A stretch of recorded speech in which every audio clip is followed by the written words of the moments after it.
out there? How's everybody doing? This is everybody's favorite conservative in New York, Christopher Wright.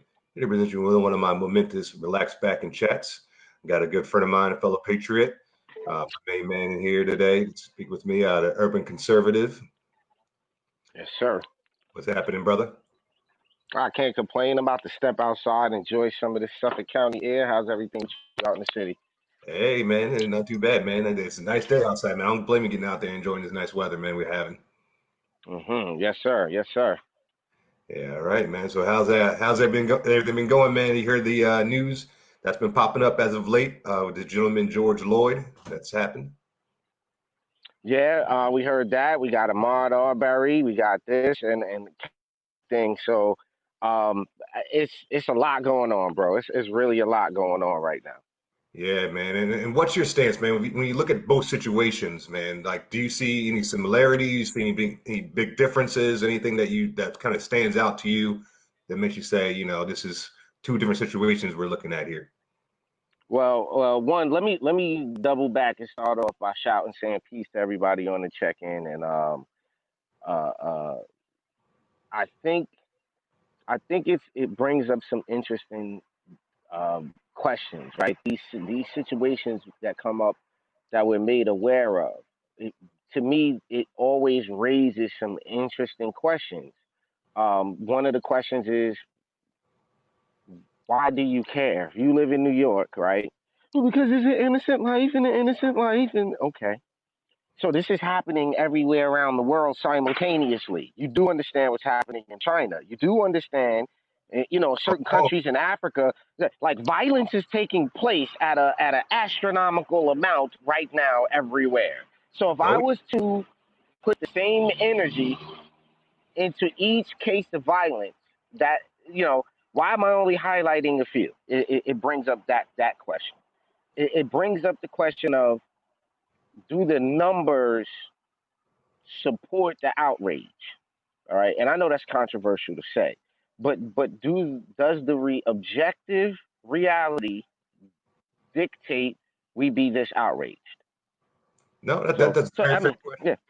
Very fair Hmm. question to ask because I ask the same thing when I see situations like this, man. Like this situation like this happens, they put it all over front page news. You were hearing about it for the next 3 weeks now, and I'm not saying that's a problem with that.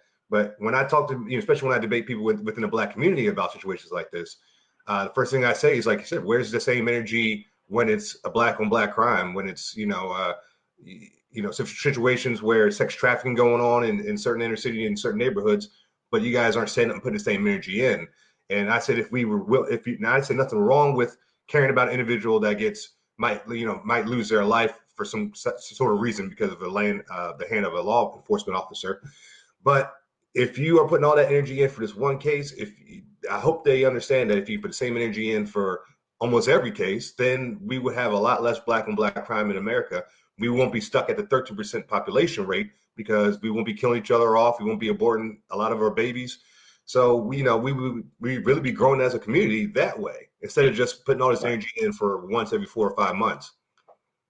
Mhm. Well, the thing that bothers me the most about this, Christopher, is that how little the population at large looks at objective reality, right? So part of what we do with the urban conservative is we want to start to restore people's ability to practice objective reality, right? Ahmaud Arbery, Tawana Brawley, any famous scenario you can think of, right? If we start to practice objective reality, and I'll give you guys an example, right, of what we mean by objective reality, so we all on the same page, right? So, brother Christopher is a Christian conservative living in New York City, No, right? Identifies as black, right, right, right. Okay. So now, give me a food, brother Christopher, that you do not like. Pick a food, a fruit, a vegetable, a meat product, any food that you do not like. olives. All right. Are olives disgusting, brother Christopher? Oh, very revolting. To you. Yes. See that? Because I love olives. Hey, see, it's And funny. I'm a Muslim. So now check this out. And I'm a Muslim conservative who lives in Long Island. So the proper statement is, olives are disgusting to Christopher. That is subjective. That is subject to your taste buds, right? Yes. Now, here's something that objectively is not up to you. If me and you, or we take a Chinese, a Japanese, or any other person, any liberal Democrat, we walk up to the top of the tallest building around you and we jump off. What is going to happen to all of us? Which direction? I'm sorry, you broke up a little bit. Say it one more time for me. I said if I was to take now olives being nasty is a subjective reality. It's subject to your taste buds. Yep. Here's what we want you to practice: objective reality. Objective reality is if me and you go to the top of the tallest building and jump off, there's only but one way for us to go. Oh yeah. This is not subject to your religion. It's not subject to your belief system. It's not subject to how you feel about what you feel about. It's not up to you at this point. So there's objective realities, which is there's not a human alive that can live without food, air, and water. That's not subject to your opinion. That's not subject to your belief system. That's not subject to how you grew up and what your emotional state is. That's an objective reality. That doesn't matter what you think. So what we tend to want to do is exist in a space where it doesn't matter what we feel. It's what it is. So what it is objectively looking at Ahmaud Arbery, looking at these things, who benefits from you knowing about it? Who benefits from you being aware that somebody got choked out in the park? What was the interaction that led up to him on the ground? Why are we ruling that out? So now it doesn't matter that he was hopped up on something, and I'm not saying specifically his situation. I'm saying it doesn't matter. You done ran over 3 people, you done shot somebody, robbed somebody, kicked the old lady in the face. We don't care because he's black and he died in police custody. We don't care that he was selling crack in the neighborhood. Right. Because it only matters that he was black and the cop was white who shot him. Facts. And that's the biggest complaint I have when I talk to a lot of people on the left, when they're getting all up in arms about situations and they're going all crazy and everything like that. And it's like, you guys go to places. I grew up in Baltimore, and almost, the 90s, this was the murder capital for the decade at that time frame. And they were, black people dying every single day. In craziest ways. You listen to the local news, it was the most grotesque murders. You'll hear the stuff that people were doing to each other. And my mom would just watch, and I'd be like, how can you watch that? It's so depressing. Just constant negative news. But, when there's a Don King situation, I'm not sorry, not Don King, but when there was a Rodney King situation that popped up, oh man, that was history pretty much. It's not even news. To this day, people know that were anywhere alive around that time frame know about the Rodney King situation. So it's just like, what is the reason behind this? Why are there always these certain cases, like every 6 to 7 months, that pop up? They just throw it out there, and it's like the talk of the town for the rest of the year. So I just never understood that. Well, that's because, and this is, again, I caught a lot of flack because I'm not interested in what goes on 700 miles away. So the issue becomes, like I said, the Ahmaud Arbery thing, all of these scenarios, the latest gentleman that just got killed in police custody or being detained by the police, right? These things, we're trying to belong to a monolithic group of people, right? We say black people, and then I start asking questions about your genetic makeup, and then we realize, okay, so we're not even genetically the same thing. So what makes us in the same group? Why are we in the same group again? Why are we in this group? I just want to make sure. Now, conservative, I get that, because we could go point for point for the identity of conservative, right? Well, for that, we could say, do you have Judeo-Christian? Do you low taxes? We could go point for point.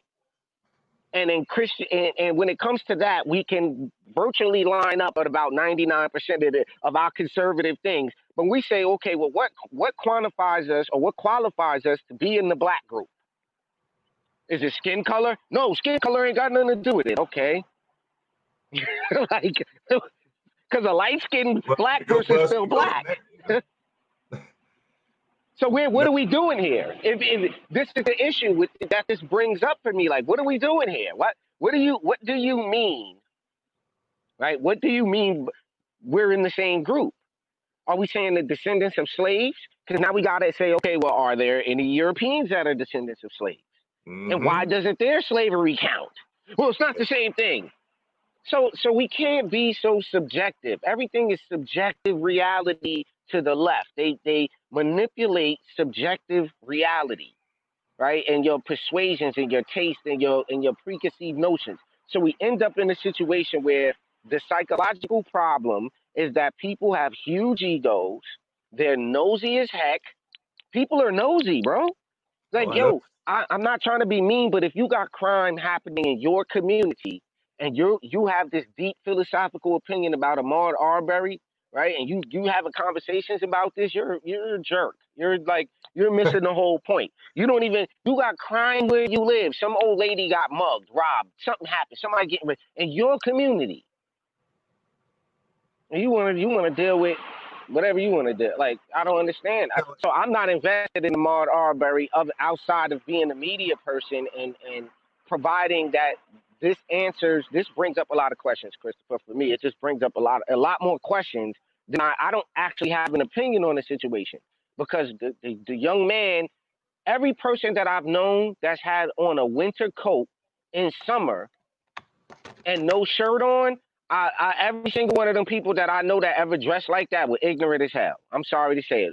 Like, it's just what it is. I've never had a good interaction with nobody that had on a winter coat and in Georgia. At Georgia, and at that, in summertime now. We're in summer Am now. I knocking them for wearing that? No, what I'm saying is I'm from the hood, B. I know what I'm looking at. I know what I hear when I see it.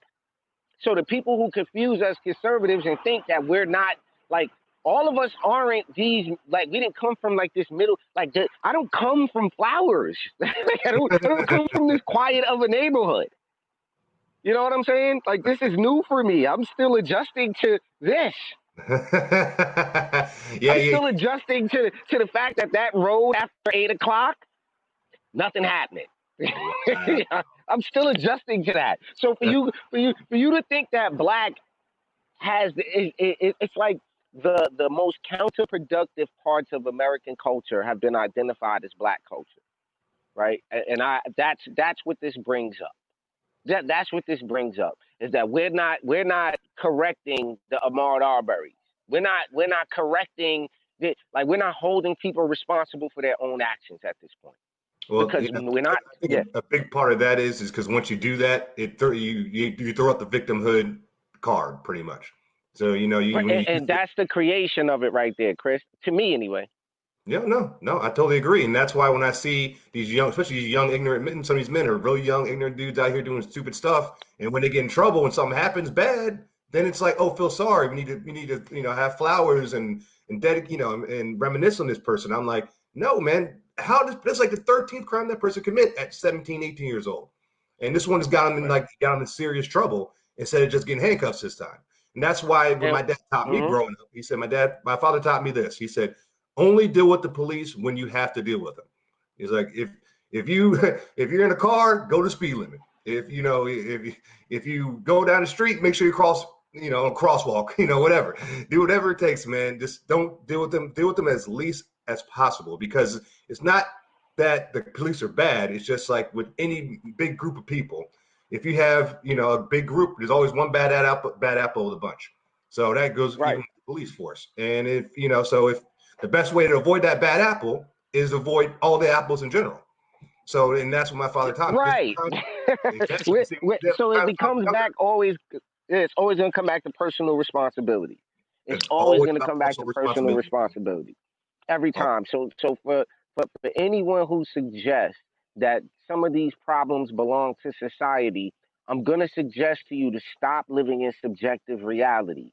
Stop living, because, all right, so the problem becomes that subjective reality feeds what people call an ego, all right? People call it the ego. I don't have an ego, all right? I don't have one. I don't subscribe to the concept, and it's that simple, ladies and gentlemen. You can get rid of your ego right now. by learning what it is and whose idea it is. So Freud and Jung and these people developed these concepts, and they became the benchmark, right, in academia. I don't have an ego, ladies and gentlemen. Why don't I have an ego? All right, it's a concept. It's that simple. I choose not to have an ego. I don't have one. I just don't. I don't choose. I don't think that's what humans have. No, Why I don't I agree think with you. that? Yeah, Yeah. I don't think humans have an ego. When I say ego, what I mean is your decision making process. What I think is that humans have used the ego to put responsibility off. I think the intellectual world and the media has seen that the creation of the ego is the mechanism by which you can get rid of personal responsibility. It's almost like the fail-safe that's built into our religious practices that I don't agree with. That you can rape, kill, torture, maim, and do anything, but at the last moment pray for forgiveness, and by default, you have to be forgiven. I find that to be a problem in how the churches have interpreted the books. That's not what that says. That's not the setup, and this is why people are wilding. There's no check in place before you do something because you know there's an opt out, right? That jailhouse confession, that jailhouse conversion, they call it. You come to Jesus now. You look at that 42 years and you get in jail after, when I found the Lord, or I became a Muslim and Allah, and I'm sitting there going, wait a minute. This was supposed to be a preventative measure. You don't have an Ahmaud Arbery if his parents raise him, no matter what the cops say to you, to have a certain response. No, Keep a certain tone. I You, totally you agree. see what I'm saying? My Hmm. son, Noah, he's not gonna no matter if he's wrong or right, he's not gonna respond a certain way to a police officer. Like he understands to a fireman, he has a certain respect that's being built into him that you understand there's penalties for every decision you make that's wrong. There's a set of things called law. Like he's learning this young. Every decision you make, from deciding how much work you're going to do to how little work you're going to do, has an effect on everything you do. So what I'm saying is if that young man would have been taught and raised up a certain way and viewed police a certain way, you don't talk to them that way. No, Now, that's we're not going to say he doesn't have a criminal record. We're not going to say there's not video footage of him having other interactions and he's not in the right. true. If he was in the right in one of those circumstances, then I got to say he was right and he's being harassed. So I want to throw something out there to the viewers, Chris. That's that. The reason I'm making that claim, right, is because okay. The reason can you go to the post office? The keys are hanging on the over the fire helmet, and then it's $3. Your mom needs 2 stamps. Um, there's a reason I'm making this claim. So what happens is my brother, shouts out to Abdul Ali, the other urban conservative.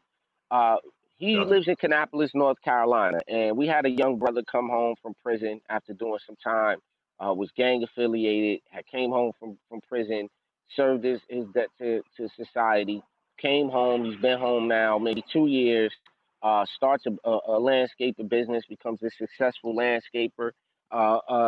Turned his life around, still has the tattoos and some of the friends that he formerly had, right? So he starts to notice that the police are parking across the street from his house. This is down in North Carolina. The police are parking in front of his house and across the street from his house all the time, right? Now, this could have developed into an Ahmaud Arbery type of scenario or some type of situation. But what my twin brother did was, he said, okay, he calls to the police department, and this is called being an effective citizen. He calls the police department. He says, hey, when you guys are doing ride-alongs, how long are you supposed to, do your vehicles are supposed to stop for?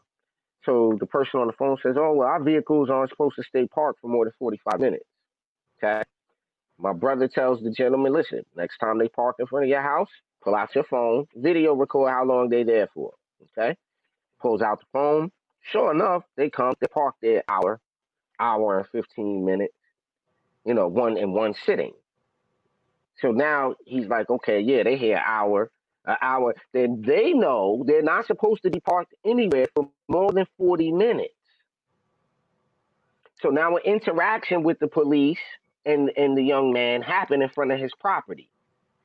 Instead of flipping out and calling it racism and doing A, B, and C, right? Instead of flipping out and calling it racism, we just simply call the chief of police. Hey, we need to have a sit down. I have something we need to show you. Here's the instances of your officers in front of this gentleman's house. We understand his criminal past. We understand that part, right? But here's what you can't do. The man hasn't been in trouble for over 2.5 years, 3 years. He's been home, started a successful business. He's a taxpayer, right? Now, this could either go to the newspaper and get painted this way, or we could just come to the resolution that you need to instruct your officers that they're not supposed to do this. And it was resolved. All right. Now, my point is that's the way things are supposed to go. That's the way things are supposed to go. And you need people that understand that. Now, why didn't we flip out and call and do the protest? Because it wasn't based on racism. It was based on ineffective, and not just ineffective, but it was based on officers not being held responsible. So it goes back to personal responsibility. You can't just pull the phone out and record and then go to World Star. That's not what that's for. You can't pull the phone out and then go straight to Facebook. That's not what that's for in most circumstances. In most circumstances, that becomes evidence. Okay? That then is supposed to go to the city council. Who is writing the contract for your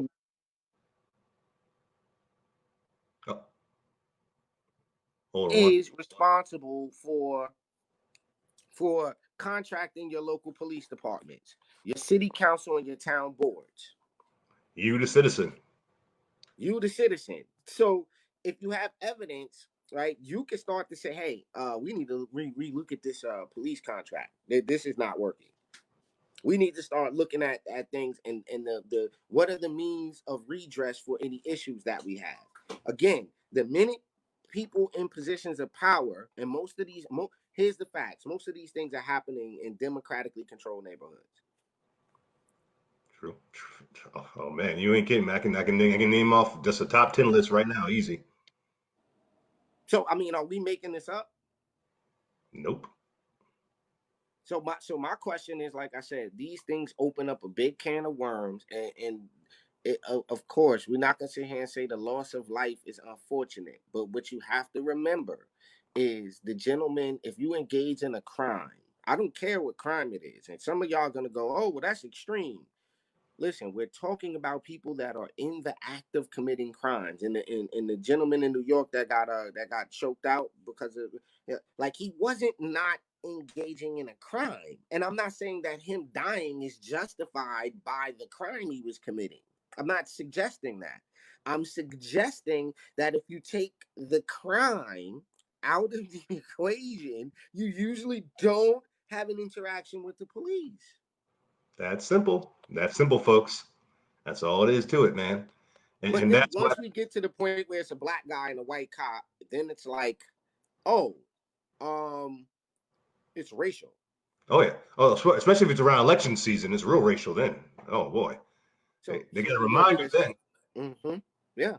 See, and it's so funny because, I tell that to black people all the time, man. It's like they are using this just to get a reaction. That's it. They're not putting this information out there free because they actually care about this person or care about this individual. They just want, they're just yelling out jump, and you're just giving them a response of how high when they do stuff like that. And like I said, this is an individual from like another state somewhere, somebody you never met, never known, but they want you to put, so much care for this person, and without, for one, hearing the whole story, and two, when it's nothing that really, like the person was usually doing the wrong in the first place, man.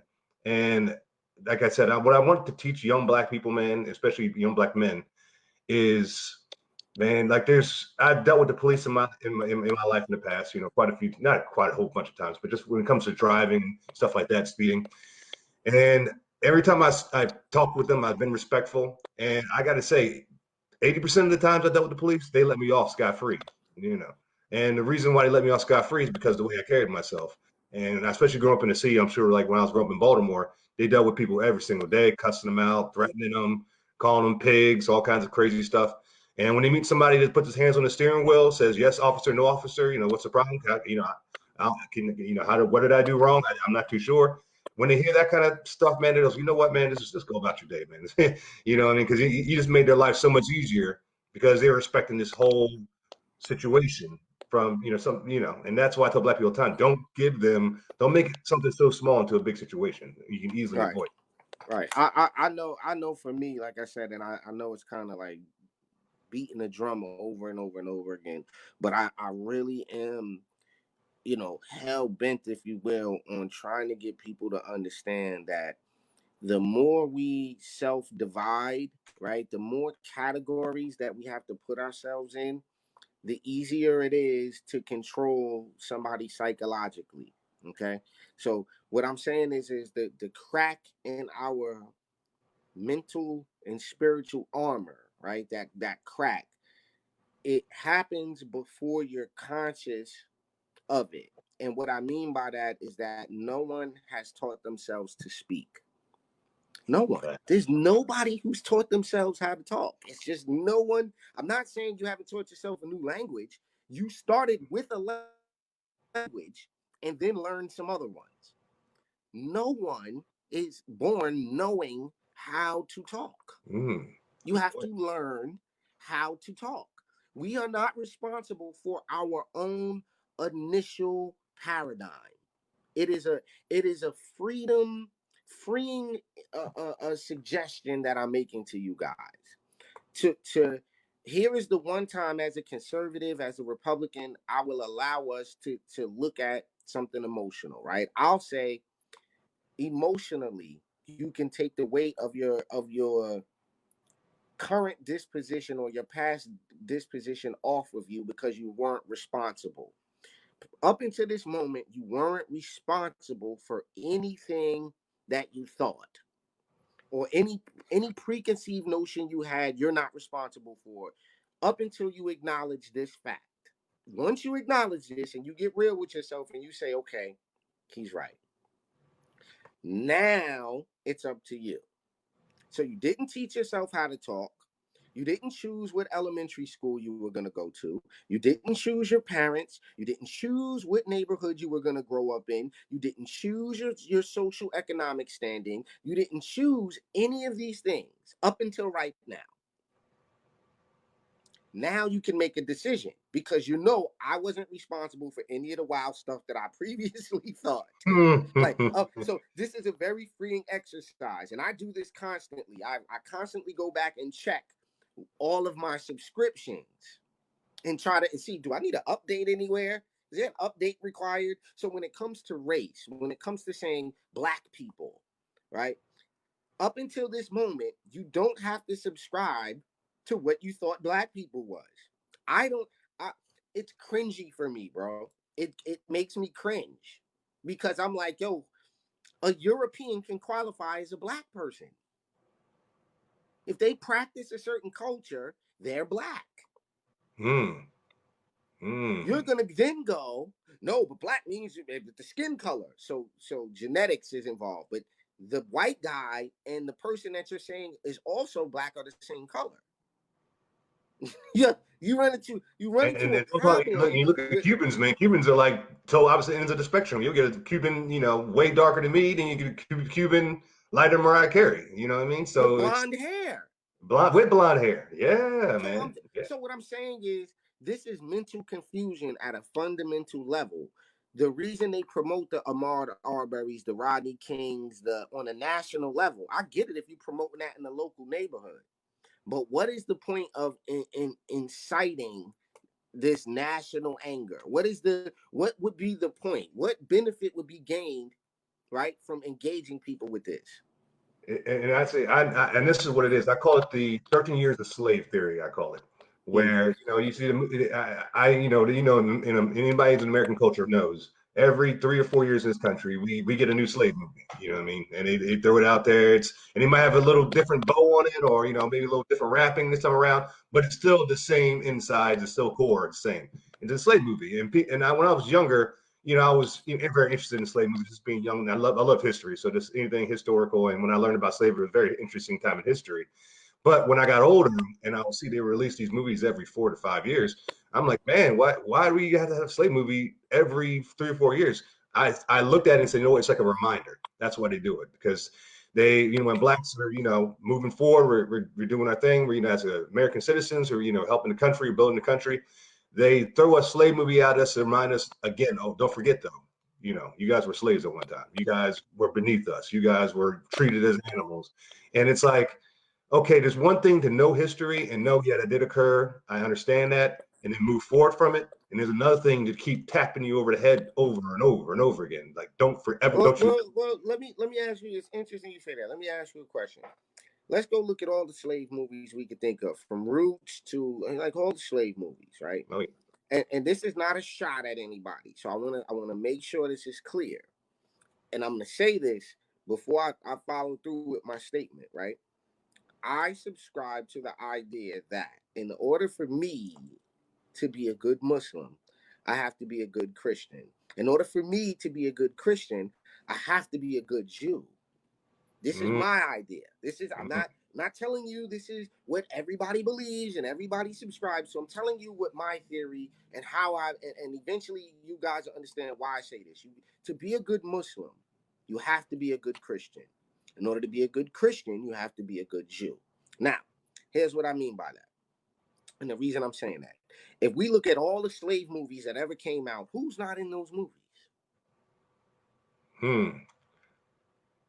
Who's never in the slave movie? I want y'all to go to other races other than black and white people. I want y'all to go to Amistad. I want y'all to go back to Roots. I want you to go back to Color Purple. I want every slave movie that you can think of.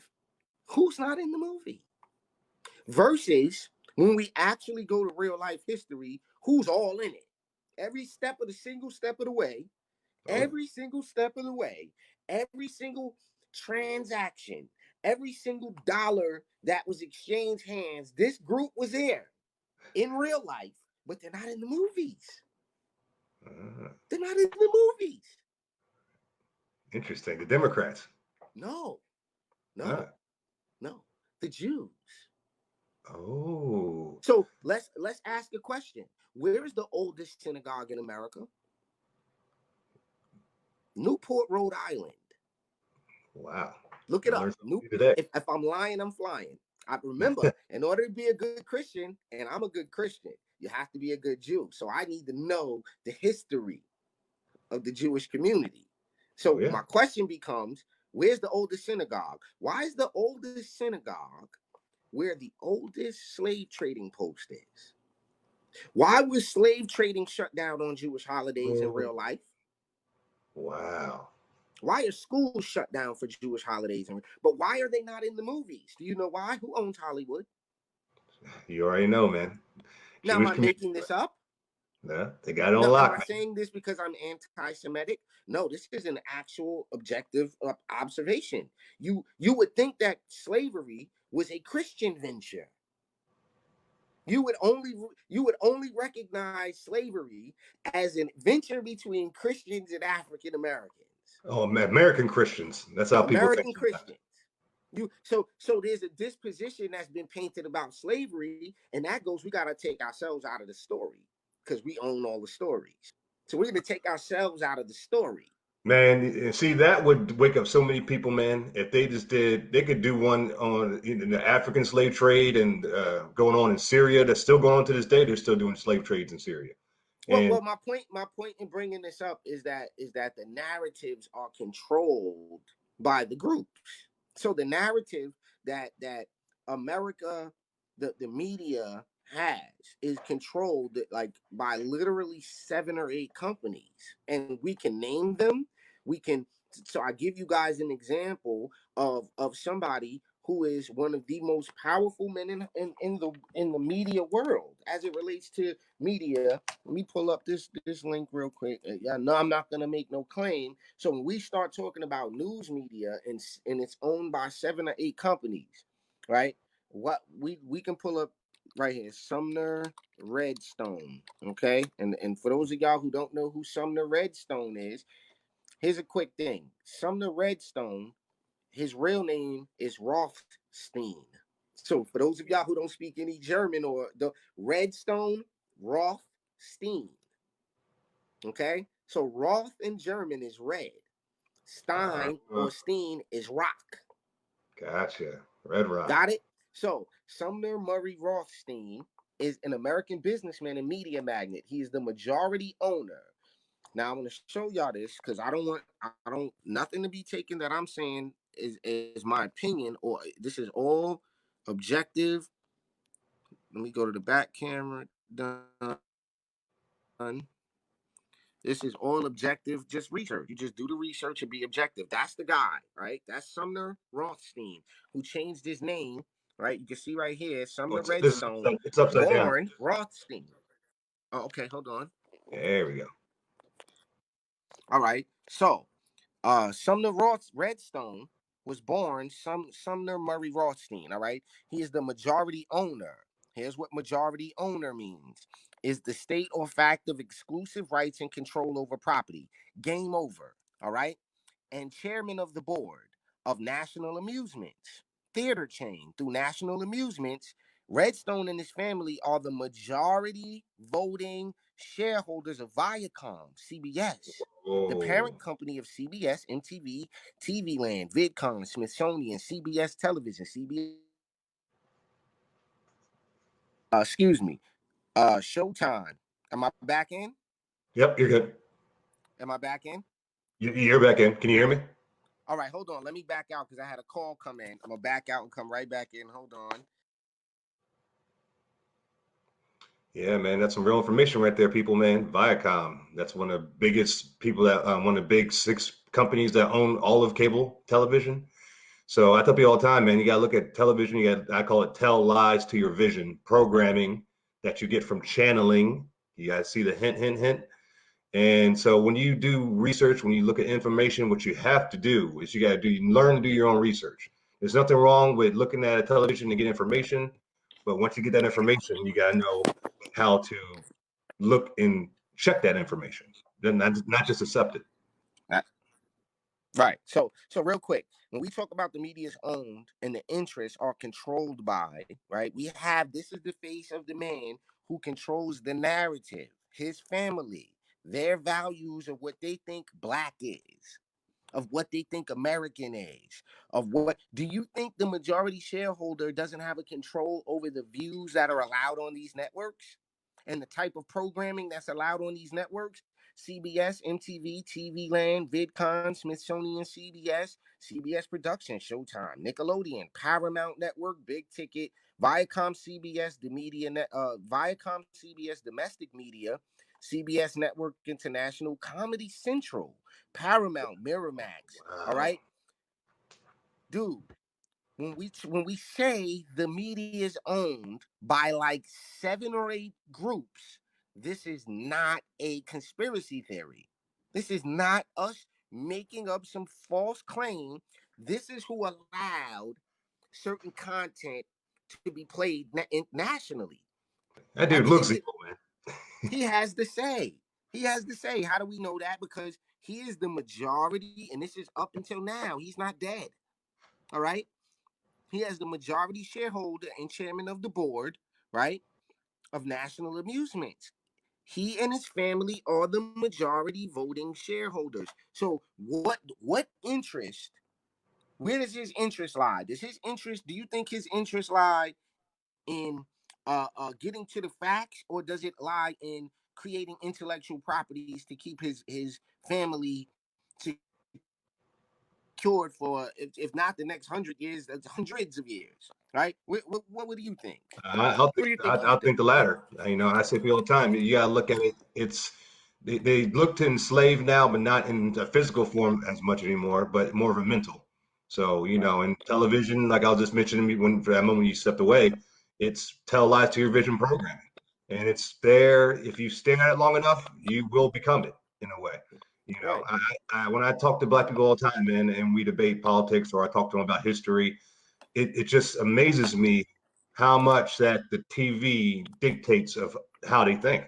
And that's not how I work, man. I learned at a very young age when it comes to what's on television, it's okay to watch it, be entertained by it. It's safe to be entertained. Now, But let me show y'all. I'm gonna show y'all this one more thing because I don't want to make any claims, right, or sound like I'm being anti-Semitic, which is not even a real thing. Like, people are so miseducated. You can't be anti-Semitic. There are no Semitic people. Like, that is just retarded. It's just very lazy thinking. So you guys, with the Latinos, with the Lopezes and the Sanchezes and all these other Ezes, y'all don't realize you have Jewish names. Okay, y'all don't wow, realize that these are Jewish names. His first name is Aaron. You can't get more Judeo than that. wow, All wow, right, Aaron Lopez, 1731 through 1782, was born. Duarte Lopez was an Anglo-Portuguese Jewish merchant slave trader wow. and philanthropist. Through his varied commercial ventures, he became the wealthiest person in where? Newport, Rhode Island, in British America. In 1772, he unsuccessfully sued the colony of Rhode Island for citizenship. All right. So there was some question about his citizenship. He became to become a naturalized citizen under Britain's Naturalization Act of 1740. Any foreign Protestant who had resided in the American colonies for 7 years could become a British. So there was some laws against religion. While Catholics were excluded by law, special provisions were allowed for religious scruples of both Quakers and Jews. All right. Also, he met conditions set by law. Lopez's request denied. Another qualified Jew, Isaac Eliezer, was also denied citizenship. He appealed to Rhode Island General Assembly. The lower house approved their request and required that the men return to the Superior Court, take the oath of allegiance, but they had limited citizenship. So that's neither here nor there. But the fact of the matter remains that Newport, Rhode Island, the North, not the South, right? This is where the oldest synagogue in America is in Newport, Rhode Island. It is also the oldest slave trading colony. All right. He was the wealthiest person there. And we're Wow. talking about somebody whose name doesn't come up. You don't hear about this guy. So to my conservative friends who wanna talk about this country and say we're here to preserve Judeo-Christian values. No, no, no, no, no. You've been lied to. That's not what we're here to do. We're here because in the late 1700s, you have a group of people who were trying to protect slavery, the institution. People like this guy. Hey, and to this topic that you're saying, I had to post this comment from Chaz Tullen. He Let's says, see what "In he my got. opinion, as a Jew and a dual U.S. Israeli citizen, there are fake Jews that Raheem is discussing since none of them actually follow Judaism, and most are openly atheists, like George Soros. You'll be hard pressed to find a Jew in Israel that likes Soros. Additionally, it is BS. They didn't even say BS, but I'm keeping it PG. BS that people think I have some sort of advantage by being a dual citizen. I guess I have the advantage of paying two income taxes. These ginos are prevalent and something needs to be done about them. So account, hold on. Oh, okay. That's it. That was more to All it. right, so could you put that back up there? Because I want to deal with the first part of his statement, right? So Okay. Chaz, I agree with you. In my opinion, as a Jew, Chad I Tulin, don't know by if the you way. caught Sorry, Chad Tulin. yeah. I don't know if you caught what I said, but for me to be a good Christian, I have to be a well-studied and a very well-oiled Jew. This is my opinion. This is the progression of the Abrahamic schools of thought, starting with Judaism being the entry level, Christianity being level 2, and ultimately Islam being the third school of thought. There are no such thing as Jews. There are only people who practice the Hebrew faith. There are no such things as Jews. The word Jew is a new word.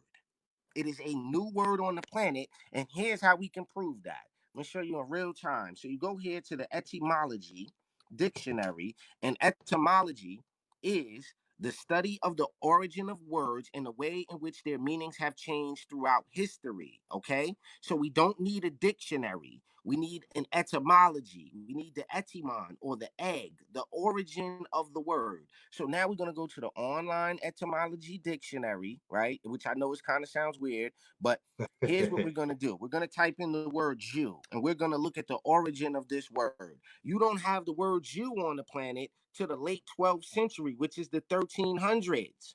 So there's Wow. no such Wow. thing as a Christ. Jew. And now Wow. look, the word Jew, now when you're reading etymology, ladies and gentlemen, it starts with the latest meaning or the latest word, and then it works its way back. So you don't look at this and then confirm your preconceived notion. All right. So now you know how to read an etymon. It gives you the part of speech, which is a noun. Okay.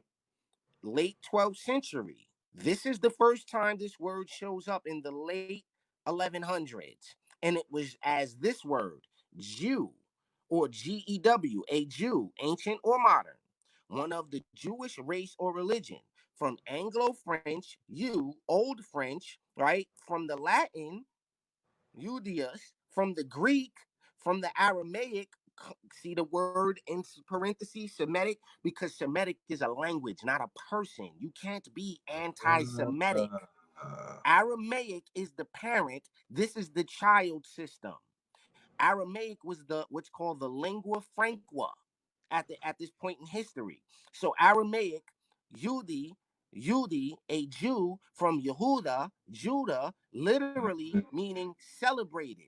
Name of Jacob's fourth son, and the tribe descended from him comes from spelling with the J predominated from the 16th century. So you didn't even have the word with a J until the 1500s.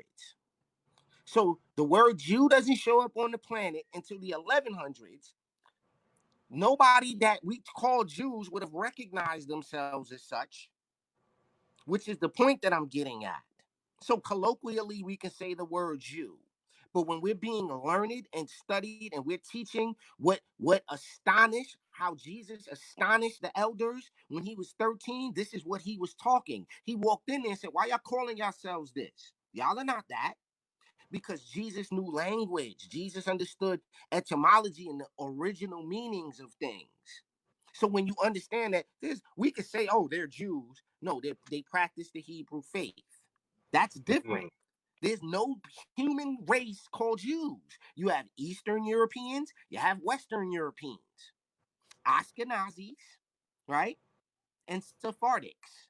You don't now the problem is that the Eastern European sects of the Hebrew faith practitioners have laid claim to the Jewish religion, which there's a wonderful debate by Dr. Ben Yekinen and Arthur Seltzer, Rabbi Arthur Seltzer, where Arthur Seltzer gets melted from the ADA, the Anti-Defamation League, the ADL. Dr. Ben Yekinen, a black, half Puerto Rican, Ethiopian Jew, roast them. Roast them. Like, yo, why do you European Jews think you own Judaism? Why do y'all like if y'all don't say it's this, it ain't this? Nah, y'all don't own this.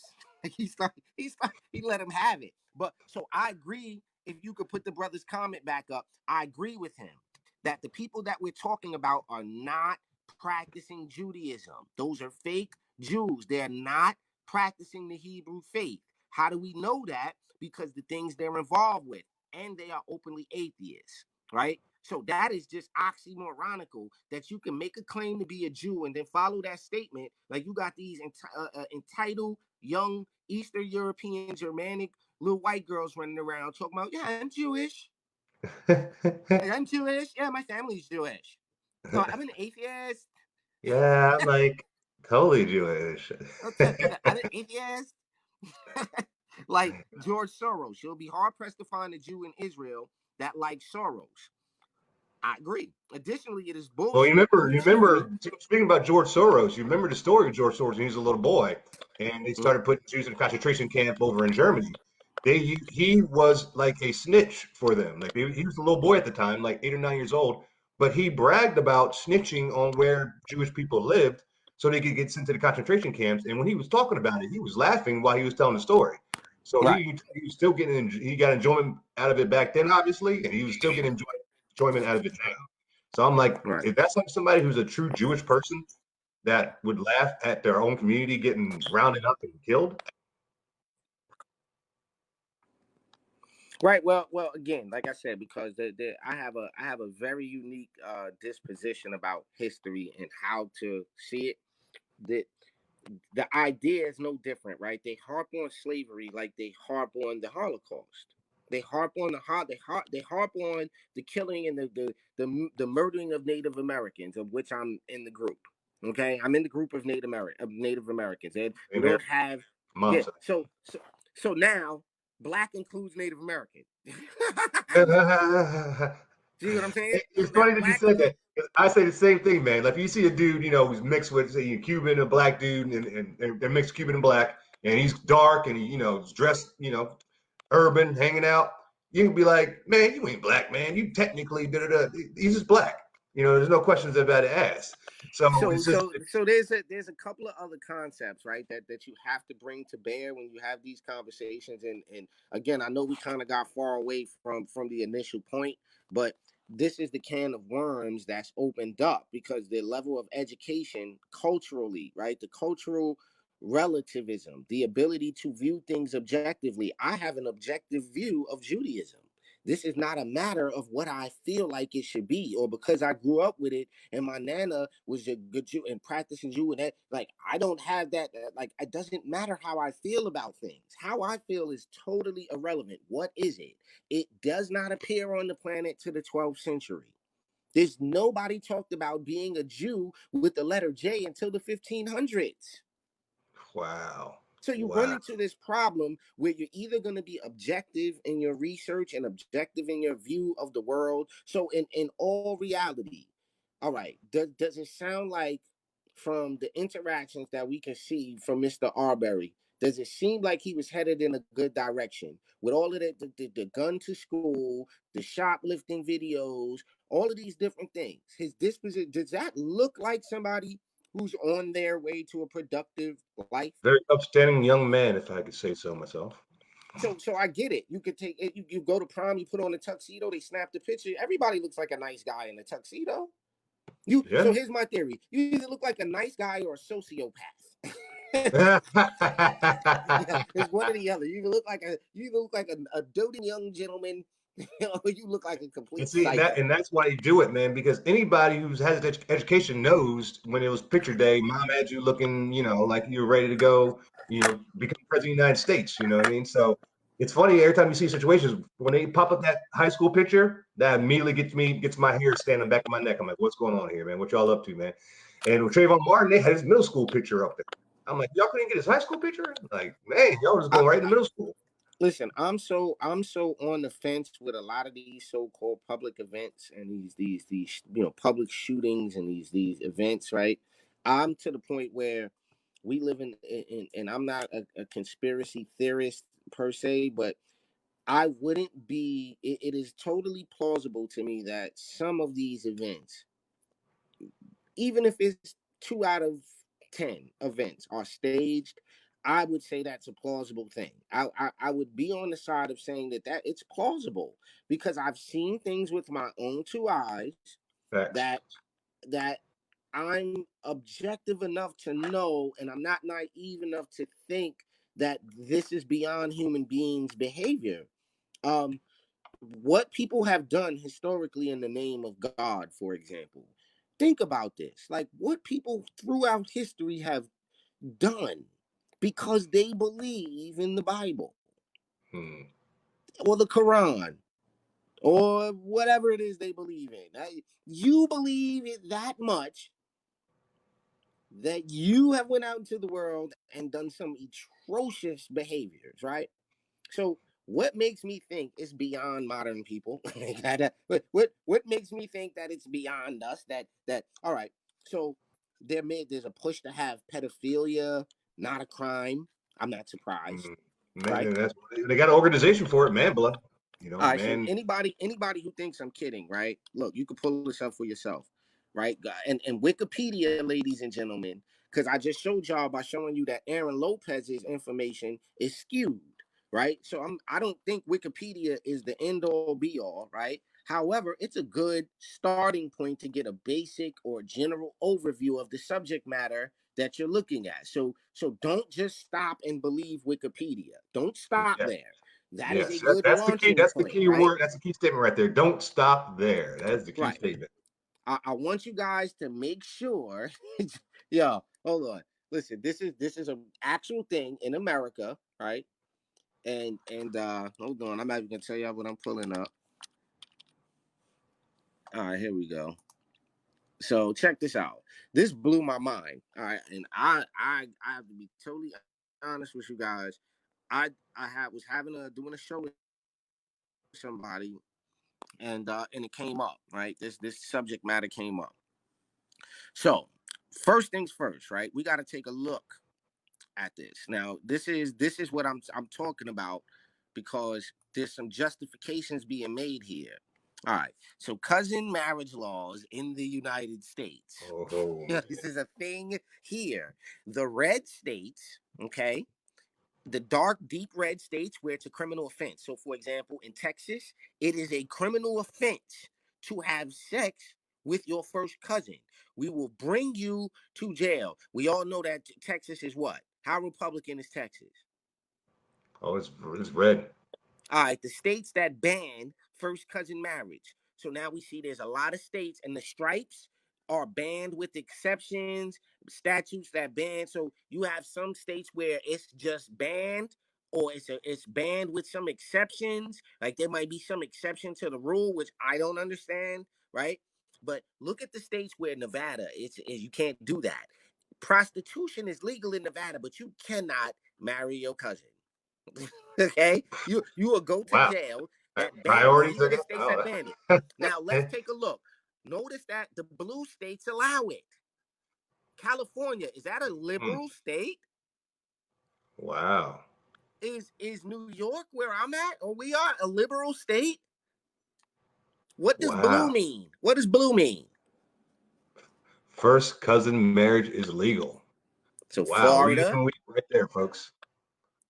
Wow. Now, Look at that. if we overlay this map with the conservative Republican states, let me do that so we can get some context, right? Blue and red. Hold on, red state map. So this is just part of how we do some of our research, because we're not trying to just make our point. Like it's not about just our point. Red states and blue states right now. So now we can see this map here, right? This is just your Republican states, right, and your Democrat states. Notice they're all red, right? And these purple. Let me even go see what this is about right here. Red states and blue states. All right. States carried by each party twice in 4 elections. So now we have a map, right? So now we see blue carried by the Democrats in all 4 elections, states carried by Democrats. So this is a fair map, right, of Republican Democrat. Okay? A fair map. Now let's go here. Boop. The map barely changed. Wow. The There map you barely changed. Look. Ready? Y'all ready? Look. It barely changed. go. So there has to be Wow. something Wow. with liberal values, right? It has to be. Wow. It's Democrat where they benefit a lack of common decency, right? Like this is just going back in the time. Like black people, come on, folks. Come on, folks, y'all know, y'all black folks know. If you got caught, if your family member got caught, then we damn near killed. Hold on, one second. You're breaking up a Now, little bit on me. that's disgusting. That's nasty. No, no, Hold on, let me back out because there's a lot of static. no, it's lost. Yeah, a little static that going on. But yeah, man, you gotta see that, man. That was some information right there. I mean, you look at the map he showed you, man. A lot of blue states legalized first cousin marriage. Like, wow, man, that to me is insane. And you people always do the jokes, like you look at Hollywood and how they joke around with the rednecks and stuff like that. If you would assume that it would have been like a southern Republican state is one of the states. There are states that are doing that by what Hollywood standards tells you.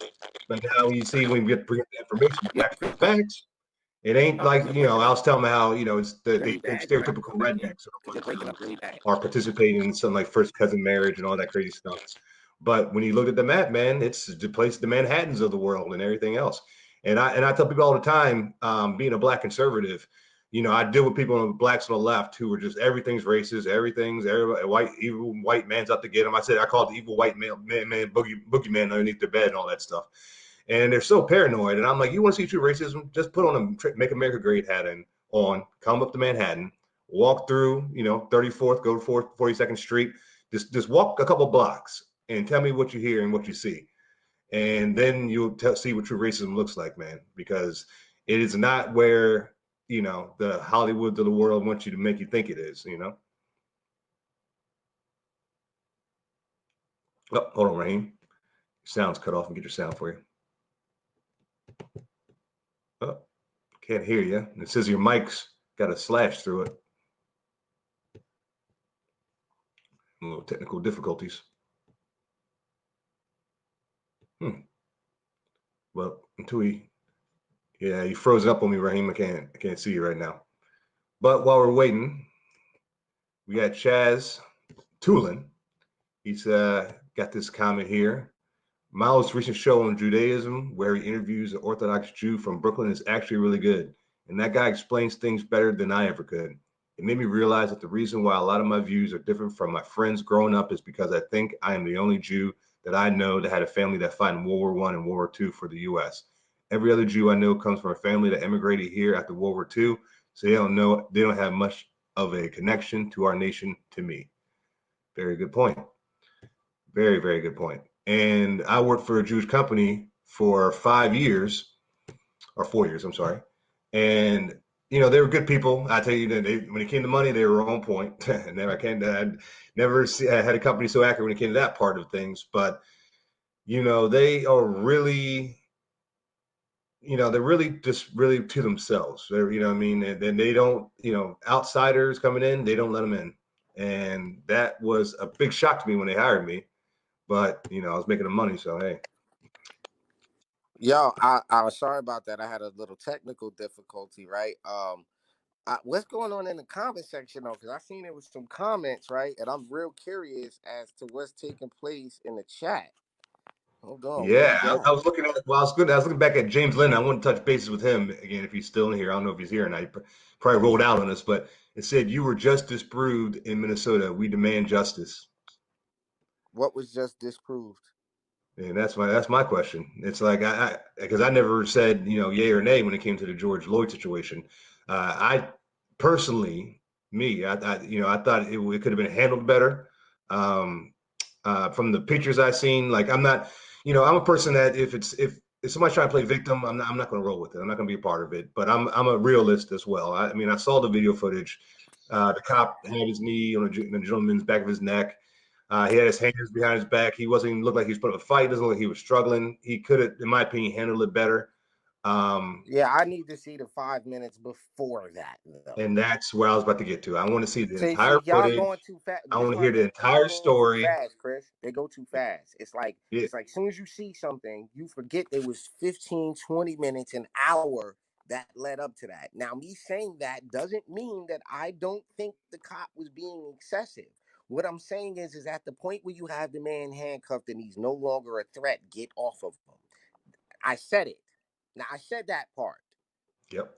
We can. Here's the other part. I don't have an opinion yet until we get to why is he laying on the ground? Why is he dealing with the police right now? Because what did he do? Oh, okay. But now does this mean that a crime means you should get killed over it? Nah, I'm not saying that. But no, all right, so we all know when we get into a vehicle, every one of us know this. When we get into a vehicle, and if you don't know this, and I'm making you aware of this for the first time, hey, listen, you could die getting into your car. Is it likely? On the way to your car. No. Is it probable? Yeah. You can probably die getting into your vehicle. If you drive in Brooklyn or New York City, you very well. you may. So what I'm saying is, not only do you everything you do, you know that there's an implicit danger. There's a unspoken rule of everybody on the road in a car right now. We could kill each other. Like everybody knows this.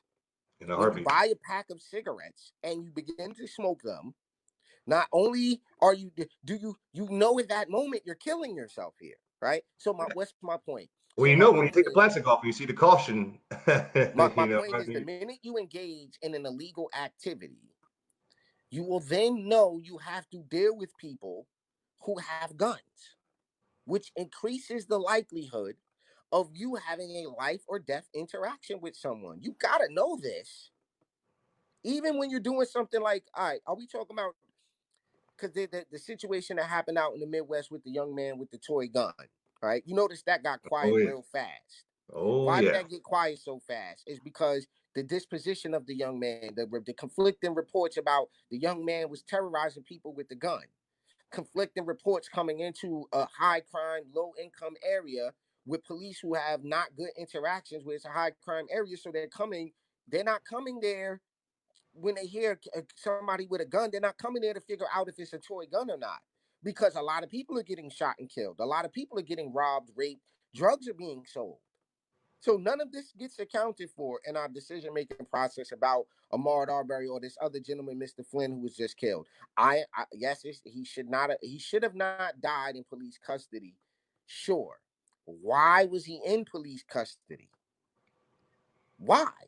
why, why? And why are we wrong for asking? No, that doesn't devalue that he was killed by police. Am I blaming it? So you're saying that if he was a white guy on the ground, he wouldn't have did that to him?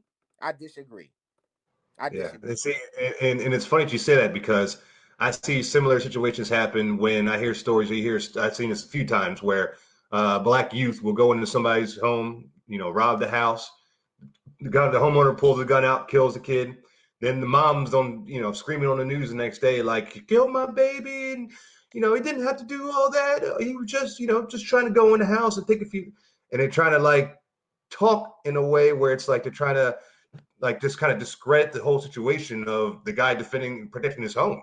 And it's like, what you know, what's going on with that? Like, you know, it's like well, you got to start and this is the thing, black community, we got to starting with square one, step one.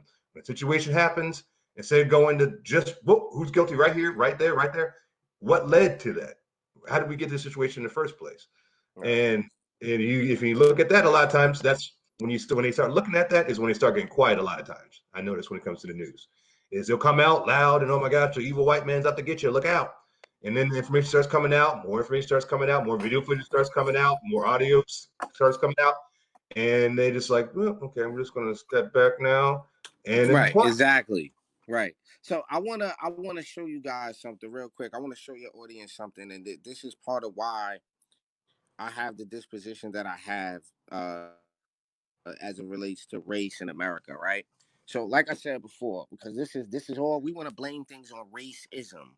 All right, when we want to blame things on racism, we have to realize there's two categories of race. All right, you have race as in biology, and you have race as a human categorization. Right? I always have problems saying category as a human categorization. Right? So the first is biology. Race, when it comes to biology, is an informal taxonomic classification within a species, generally within a subspecies. Then we have it as a human category, classifications of humans into groups based on physical traits and or social relations. So when we talk about race, I think we're talking about this one, the human category. So when we click on that, right, and this is so when we start talking about race, ladies and gentlemen, we're talking about the same thing. This is how flimsy and unreliable grouping together as a race is. It is a problem. Race is a problem. The fact that racists don't even agree on what race is, right? Nobody agrees on this. Now, check this out. A race is a grouping of humans based on shared physical or social qualities. That right there should make you have a Wow, problem. You should have a social problem right there. qualities. All right. So Wow. based on And you shared, know what? Oh man, see, look, I'm glad this is so funny, man. See, this is why you got to do your research, people. This is an example right here. I grew up in Baltimore, like I said, and there was a guy who I knew. I worked at a Best Buy type of store. It's called FYE, and I worked with this young man. You know, we were about 18 at the time, 19. We were around that age, and he was a white guy, and he had like, you know, he just talked in heavy slang, wore like, you know, baggy clothes all the time. You know, just always, you know, just not to say, but you know, he was acting like a black man constantly, all the time. And when it first started happening, I was kind of annoyed by it a little bit. I mean, not like angry, nothing like that, but it's just like, you know, I just thought it was him just BSing, you know, just trying to fit, trying to be cool and all that stuff like that. But one day he was like, "Hey man, can you come over to my house, man, just hang out, you know, just chill, you know, play video games, whatever, hang out." And I kept blowing him off. And one day I was like, "All right, man, you know, I'll stop by, hang out for a bit." So, you know, his mom came, she picked us up. We went to back to his house in Baltimore, and we got to his neighborhood, man. He lived in the hood. I mean, the hood. So I was just like looking around, like, man, this is where you live. And so I was walking around with him, like, man, you know, you're probably the only white guy around here. Like, how is this even possible? But when he would go to different areas, you know, black dudes standing around outside on a certain store or whatever it may be, he'll walk up right to everybody. Hey, what's up, man? Oh, what's up, man? Carl, man, how you doing? Da, da, da. And everybody knew him. Everybody was cool with him. So it made put things in perspective about his attitude and how he carried himself. When I thought he was just trying to be a poser at first, I realized when I lived where he, you know, went and visited him and hung out with him, that he was just living his life. He wasn't trying to pose for nobody. And, you know, so that was technically his culture, in my opinion. Right. So the reason I bring this up, Chris, for everybody is because I don't want you guys to think that we're drawing or creating or making up our own the framework for what we're suggesting is in the actual study. So check this out. Based on shared physical or social qualities into categories generally viewed as distinct by society. So they're generally viewed as distinct. This doesn't mean that they are. The term was first used to refer to speakers of a common language. And then to denote national affiliations. By the 17th century, the term began to refer to physical or phenotypical. So a phenotype, right? We start to talk about phenotypes. This is why you can say black and talk about color. Phenotype, right here, is the term used in genetics for the composite observable characteristics or traits of an organism. In layman's terms, everybody, I know a brother from Albany. When I see a brother from Albany, he has certain facial features, he talks a certain way. Certain people from certain groups have surface level traits that look the same. Those are your phenotypes, okay? Modern scholarship regards race as a social construct. What is a social construct? So race isn't a real thing, you know. It's a social constructivism, is the theory of knowledge in sociology and communication theory that examines the development of jointly constructed understandings of the world that form the basis of shared assumptions about reality.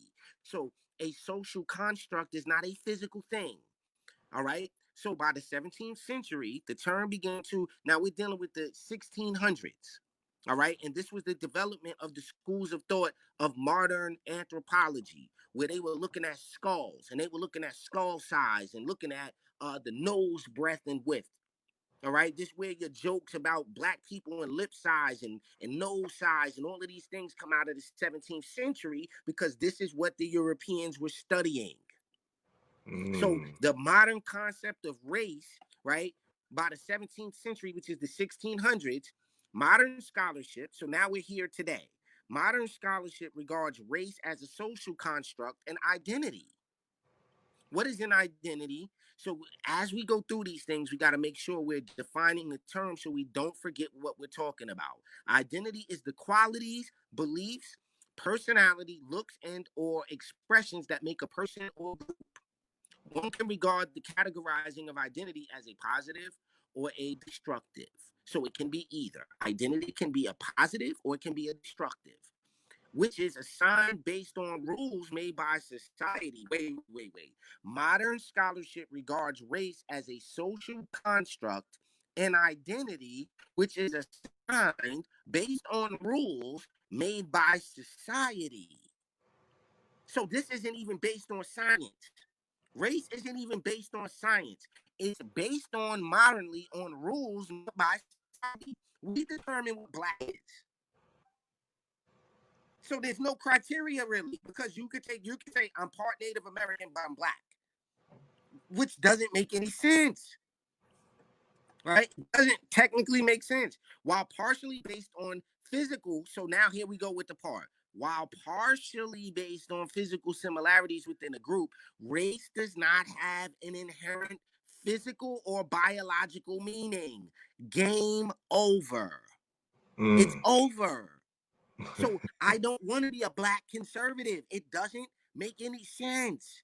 You don't have to be a black American. There's no meaning to it. There's no inherent physical or biological meaning to the word race, other than to attack you emotionally. Social conceptions of groupings of race vary over time, involving what's called folk taxonomies. It is a vernacular naming system. All right? Typically making generous use of form taxa like shrubs, bugs, ducks, fish. All right, you look at a bird, you're not gonna say, well, no, that's not a duck. That is an eastern Philistine. You say it's a duck. You say it's a shrub. You don't say that's a Russian hedge bush. You say it's a shrub. You see what I'm saying? Oh, he's just black. You see what I'm saying? He's just black. Oh, he this or that. So this is what that is referring to. So I wanted to share this, and then I wanted to share this last little piece. So when we look at the word race in etymology, we see the act of running, race noun one. So initially it meant the act of running, right? And this is important because when you use it in relation to people, you notice that we always talking about advantages. We talking about who's at an advantage and who's at a disadvantage, because this is an illusionary race to the end of something. It's a race to equality. It's a race to the... So the word race, while you attribute it to physiological and social constructs, they're actually meaning the idea of trying to compete. Because you can't have a race with one person unless Wow. you're competing against a Now, think about the statement they make when you hear about, a black person committing a crime against a white person. They say, "Oh, blacks can't be racist." So now we got race as the second noun, meaning people of a common descent, is a word from the 16th century, which is what I just told you guys. The word only appeared when they started measuring skulls. So the Wow. word of people of common descent, a word from the 16th century, Middle French, race, earlier raza. That's going to sound familiar to my Mexicans, right? Race, meaning race, breed, lineage, or family, possibly from the Italian raza of unknown origin, cognate with the Spanish and Portuguese raza. And when you say raza in Mexican or in Latin, you're talking about your neighborhood, your tribe, your raza. Remember, Mellow Man Ace came out with a song. This is for la raza. This is for Yeah, the hood. That's the my head. That's some of the songs in my head. Right. So etymologists say no connection with the Latin radix root, although they admit this might have influenced the tribe or national sense of the word. All right. The original senses in English included race, meant wines with characteristic flavors in 1520. It meant a group of people with a common occupation in the 1500s and a generation in the 1540s, meaning tribe, nation, or people regarded as common stock is by the 1560s. All right. So the modern meaning, one of the great divisions of mankind based on physical peculiarities, is from 1774. Though, as the Old English Dictionary points out, even among anthropologists, there have never been an accepted classification of these. The word race, so in the mid 20th century, U.S. music catalogs Negro, claims to suggest these derive from the Arabic ra, meaning head, beginning origin, and the eod, meaning both race, folk, nation, and language as a verb, mean to unite or to join, right? So then you have noun as a verb, to rush. You have race three, strong current of water. So this is what we're talking about. And the idea, it should be your breed, your lineage, or family. So there are no two families of the same race. There are no two people don't have the same genetic makeup. It's just it. Wow. So the criteria that we're using, essentially, not to turn this into like a lesson, but what I'm suggesting is that when we become objective our thinking, we go, okay, well, what happened 20 minutes before that? Why? Because that's important to see how the story ends. Don't just tell me the end of the story. Don't just tell me he got killed by the police. But why was he dealing with the police? Why you want to ask about that? Because I don't just jump to outrage. Now, had 10 minutes before he had kidnapped a young woman that had held her, I don't feel bad for him, had that been the circumstances. Had he been on the run for rape or molestation or some type of act of violence, and he get killed, so what? So what?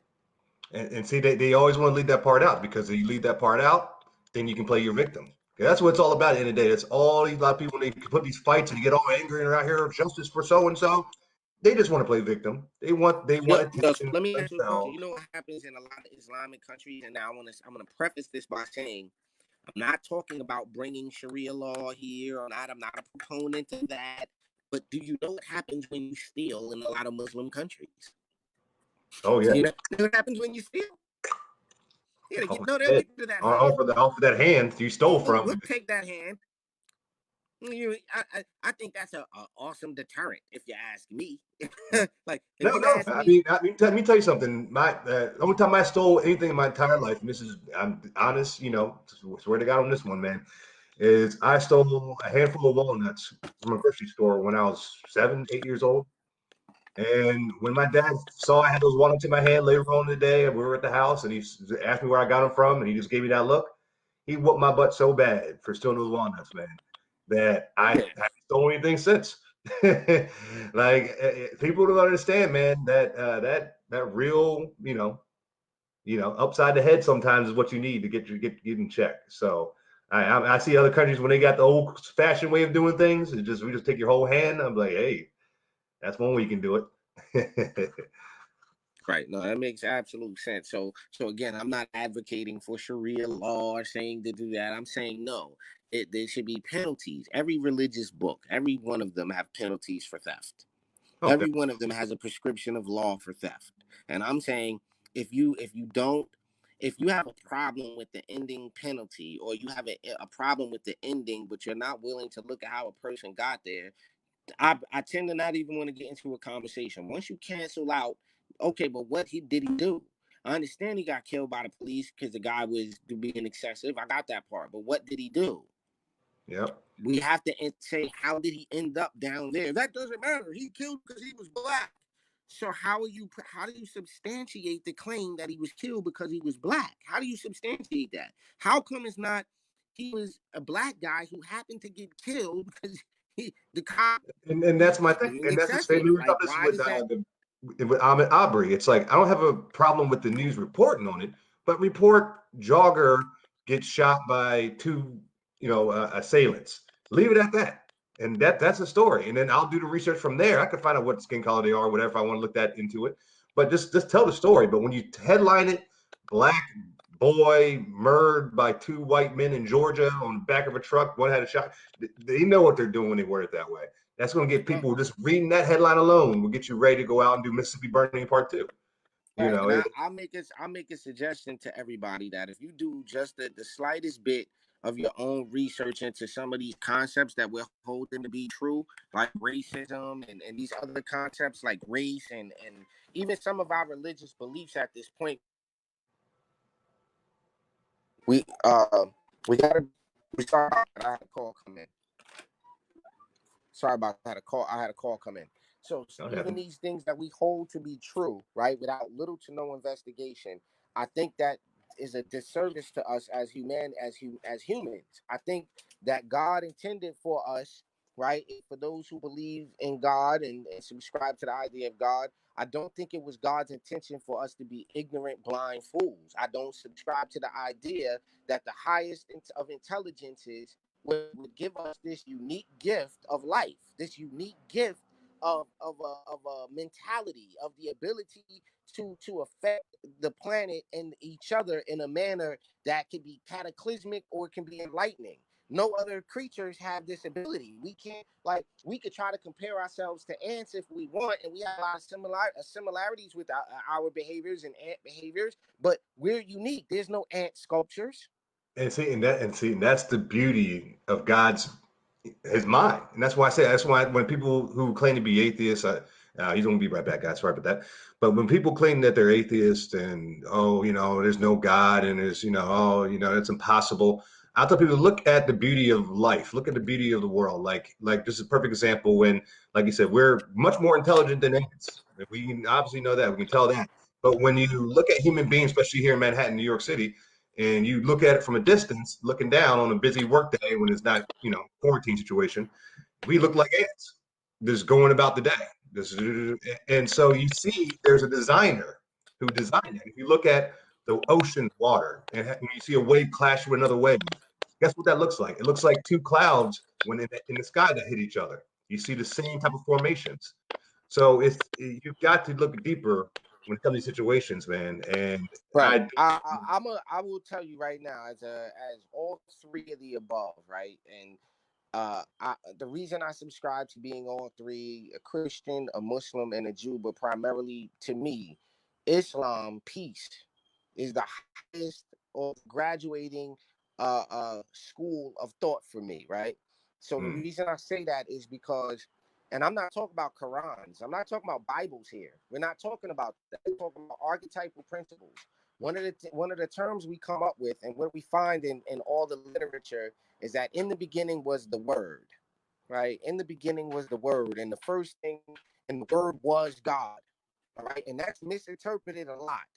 That's misinterpreted a lot. The word was God. What does that mean? What is the implication that the word is God, right? So there's a couple of different things we can extract from that, right? But we have to be careful with this following term. It's called anthropomorphizing. All right. This is something that human beings do. We give human characteristics to, for example, celestial beings, celestial bodies. So you have a bear in the sky now. You have a bear in the sky. There's a bear. People go outside and look up and say, "You see the bear? You see the guy with the sword?" That's called anthropomorphizing. That is giving human characteristics or animal characteristics to arbitrary items, right? They can get We'll dangerous. say, yeah, so I say we have to be careful with the language that we're using. We have to be careful with what we pay attention to, because if you're paying attention to the mainstream media, you're going to be in a sense of panic. You're either going to be angry all the time. You're going to think the world is based on racism and hatred. Oh, I could spot somebody listen to mainstream media every day from a mile away, man. As soon as they start talking, the way they're acting, their body language, everything about them, I'm like, man, turn the CNN off, bro. Right. Instantly I And they could go, tell oh, you well, you if you watch watch Fox. Well, you watch CNN. Fox. I'm like, I don't watch cable. I don't watch any cable. Nah, you could tell instantly who watches what news network by their opinion. I can Good. tell you got your opinion. So this is what I tell you. I get a lot of flack. When I'm having a discussion with somebody, let's say a black dude, right? I'm having this discussion, and they start giving me the cookie cutters, CNN, Don Lemon points. I go, yo, you sound like a gay black dude right now. They get mad. I'm like, no, you sound like Don Lemon right now. And then I'll whip my phone out because I'm good at showing you what I'm talking about. I don't offer opinions. You see, I'm very Until rare you to done your have opinion. research. Until you done I your research. no opinion necessary. So opinions No. are so subjective. You don't even get So that. We don't even go that far. no, my opinion is private usually, right? You say, well, what do you think of this food? That's an opinion I'll offer because I'm qualified if I've had the food. But if I've never had the food, my opinion is disqualified. I don't get like what I think of the restaurants irrelevant if I've never had the food. Right. So I Right. don't usually like to offer an opinion because opinions are subjective. They're subject to how you feel. So I'd rather offer you a fact, and then you can tell me what you think of the fact, and we can exchange facts. But I don't care what you think about the fact. The fact of the matter is, you can't be a Jew. You just can't be one. I understand what everybody thinks. I get it, but you're telling that millions of people they're not Jews. No. They think they're Jews. If you do a little bit of research, you'll come to find out, well, yeah, you really can't be a Jew, but you can be somebody who calls themselves and identifies as this thing, which is different than they're actually being a thing. Like, we have to be able to do this mental critical thinking. It's critical thinking. And then saying, okay, I accept that millions of people subscribe to the idea they're Jews. That's fine. That's millions of people subscribe to the idea that they're bronies, like My Little Ponies. There's millions of people subscribe to different wild things. Like, Yeah, no, it's very true, man. Like that's why when I talk to people, and I'm always open for debate and conversation. But when it comes to giving my opinion, when people want my opinion, I usually just don't give it to them. They say, "Oh, nah, can you it's give my not my opinion with opinion that's this?" irrelevant. Da, da, da. They're The the first thing facts. I say to them when they say when they want my opinion is, "Do you want me to be honest?" That's the first thing I Yeah, say I to don't them, have an and if they option. See, go, I don't have to. The and when I reason I say don't that have to to. them, if they weren't ready for the answer, they usually go, "Well, well." Nah. Nah, I don't need all that. But if they really want the truth, they go, yeah, be honest with me. And I'm like, all right, well, lose another 80 pounds. Yo, You know? here's the issue. You can't complain and complain and complain and complain and complain and complain, but you're never at a city council meeting. You can't complain, complain, and you never go do a police ride along with your police department to see what they're going to do every day. You can't complain, and then don't vote for your school board. You can't complain. You don't show up when it's municipal elections. Complain. You show up for the presidential popular vote, but you didn't show up at the other elections that were necessary to facilitate the power you're looking for, the response you're looking for. You didn't get involved with that part, but you got on Facebook. You made an Ahmaud Arbery mixtape, dog. You got that. Oh, You got that. of You course. got the Justice for Flynn mixtape popping. You got that right there. The Team timeline lit. You victim. on there mad with the memes. You get the Yep, RBG on. You got your yep. RGB on. But you definitely not at city council. You definitely not supporting the candidates that have the same values as you. But you actually are.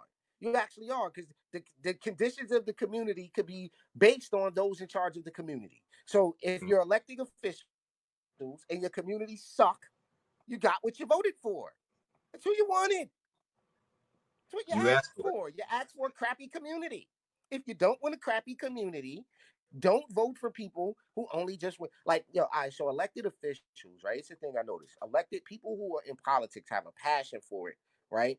Or they have very large, what we talked about earlier, which is a very large ego problem. They have a set of psychological issues, from narcissism to sociopathic tendencies. There's a bunch of different psychological, and you can get what's called the DSM, right? The Diagnostic Statistic Manual, which lists all of the mental and psychological disorders, right? When you go through the DSM, like I've gone through the DSM, you can recognize that people are suffering from mental issues.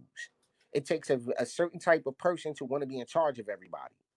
Think about it. Facts. I want to be in charge of everyone now. Like, Oh man, and man, there's people out there like that too, man. And those talking about people I can spot away, mile away. People are like that, man. Because I'm a person. My biggest trait is I don't like to be controlled. So when I meet people who have got the controlling personality and they got to be in control, they got to make the decisions, they got to be the one, they got to be in the front of the line, they got to be the first to do that. I can't be around people like that, man, because they compete over everything. They compete over who can grab the butter from the table first. Like yeah, you know what? You know what kills me is that black people act like they don't cringe around other black people. So it's we in a room and it's like this walks in. Oh yeah, we about to get his head. We all like, oh, not her, please, not her. All of us, everybody's collectively like, no, not this girl, no, not her, not him. So, but it's wrong for white people to do it. hmm, That's wrong hmm, for white people to be like, hmm, not Taekwon. Think about that. Think about that. We like that. We we had a barbecue having a good time. Ah, nah. Yo, eat. All right, so you know where you can see this in the black community? You can see it in the movie Friday. Debo. Yep, Everybody had a problem with Debo. yep. Nobody said nothing though. And that's how it be, man. That's exactly how it is, man. And see, when I got to the point in life where I got to enough freedom just to say how I feel about situations like that is when I felt totally free. You know what I mean? When I was doing the whole, okay, let me just be part of the team. Let me not, try to mess the flow up and anything like that. I was just uptight all the time when it came to my own community, man. But once I got to the point where I was like, black conservative, this is who I am, proud of it, like it or take it or don't, I don't care. When I got like that kind of mode, Yeah, that's when I you know what? became Yeah, no, sorry, bro. No, that's what I said. That's why I said it became truly free. There's a true independent-minded individual, and it rubs off. People see that in me, and they're like, I see it rub off on them as well. So something that we definitely need to be teaching more in the community. No, I totally agree. And look, before I go, I really just implore people to do more studying, like be less entertained, right? And do more studying. And I usually try to share this with as many people as I can, right? And I'll do it with you in real time, like so your viewers can watch this happen in real time, right? So check this out. When they said the word was God, and the word is so important, right? Can you have a thought without a word? Wow. No, you can't. Try it. I'll wait for you. Have a I thought did without a right when you word. said that. I was like, you can't do it, Have a man. thought without a word, and then tell me Wow. what you thought The about. word became flesh. So Wow. now what happens is, right? You can't think without a word. So your language is more important than what you think. Your Mm. language, if you have poor language skills, you can't create a reality that you need to. This is the fine line between poverty. This is why we fight to get every kid literate.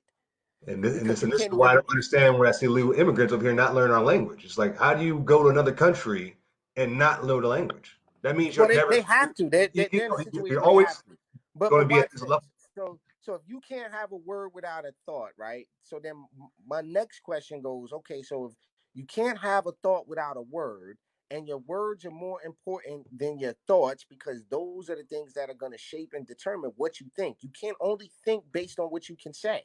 You can't have a thought about something. So there are positive words, there are negative words. Yeah, go ahead, start that. There are positive words, there are negative words, right? So now Mm. check this out, right? If that's the case, my next question becomes this, and everybody's gonna see this happen like in real time, right? Think about how many categories you have to separate reality into.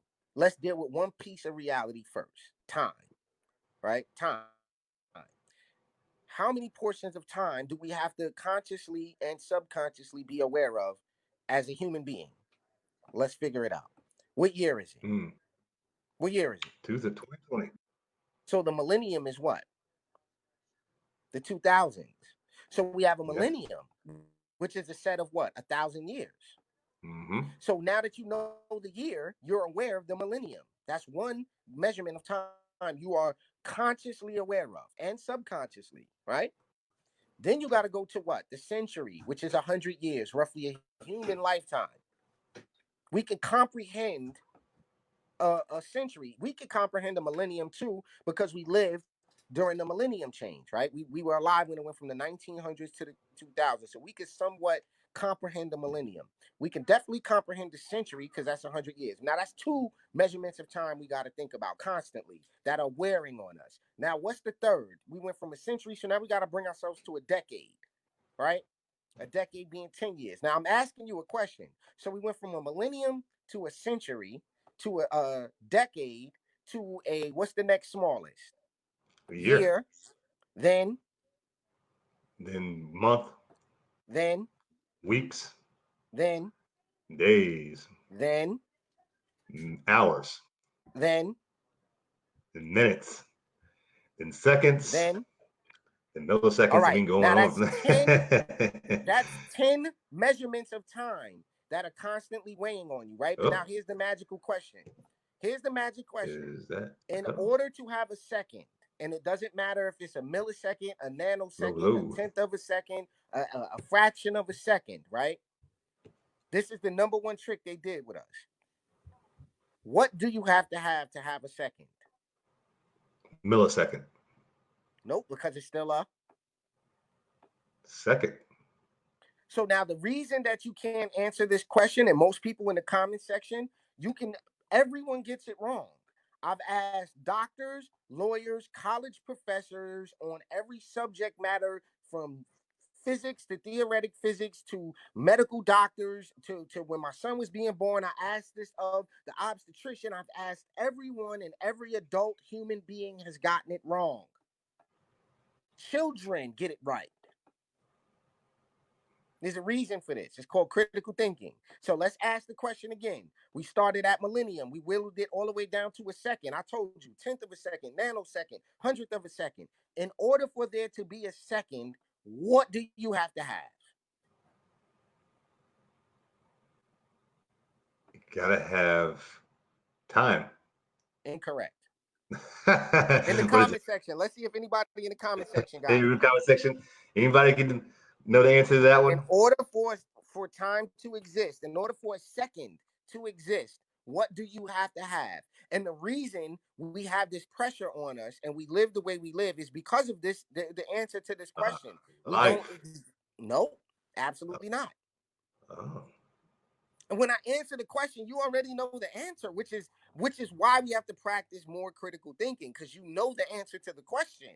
It's just it's so simple and beautiful and elegant, but so complicated at the same time. So let me know when you're ready, and I'll reveal the answer.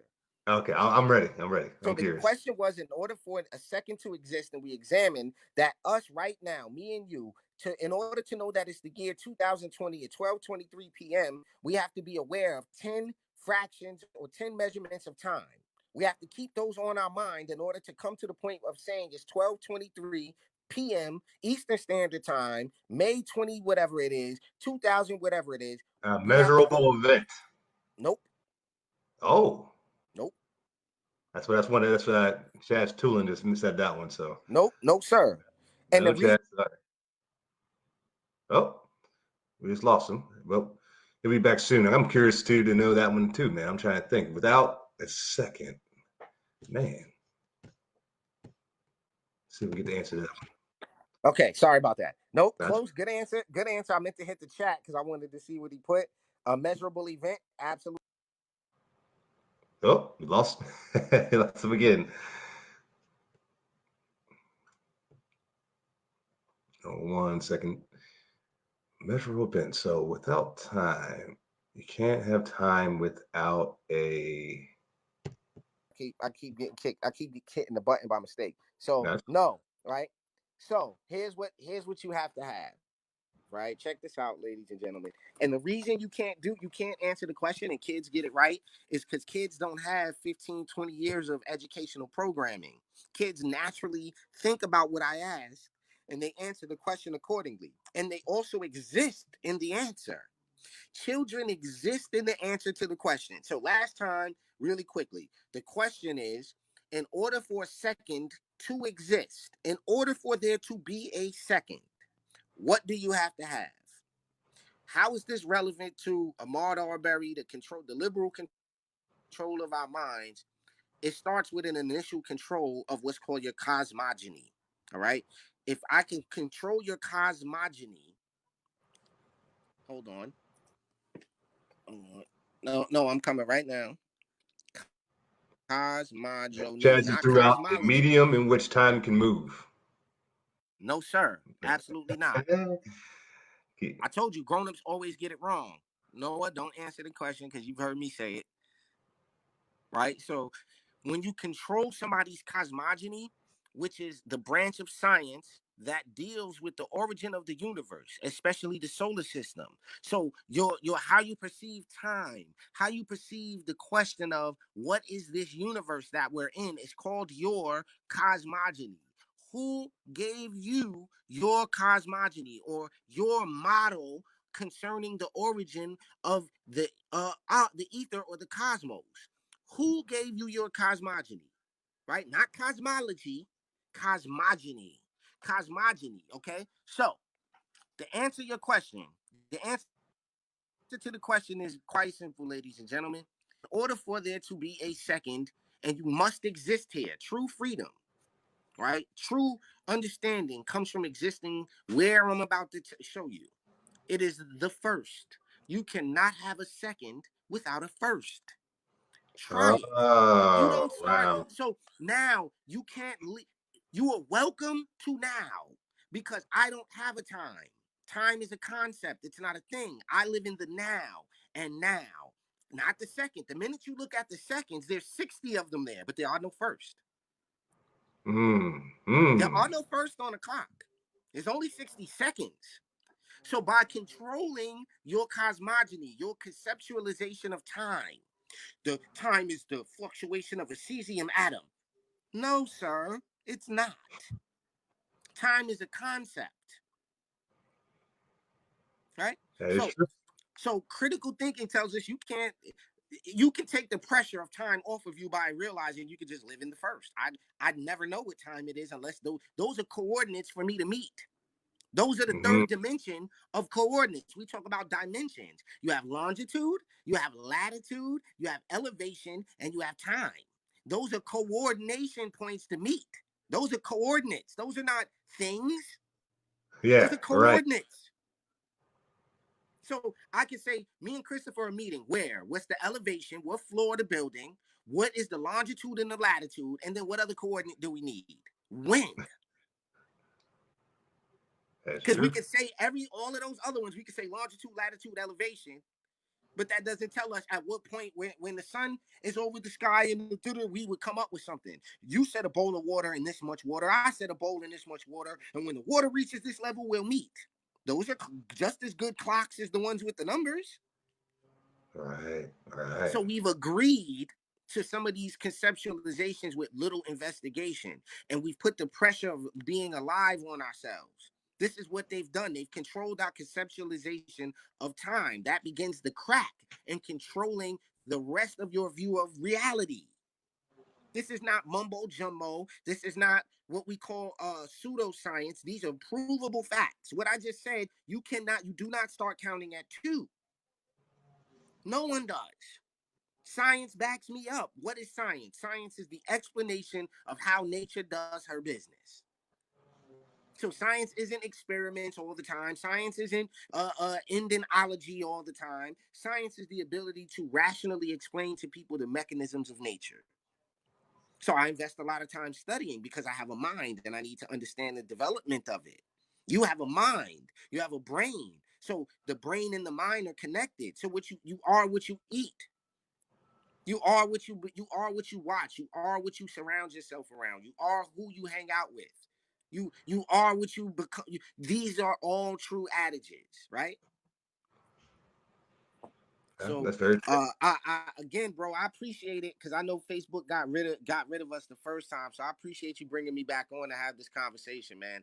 No, I no, wish we no, had no more problem, brother. time, and I could go in on some other subject matter, into a really nuanced conversation about religion and some of these things and why religion is failing us as a country. It's failing us. It's failing.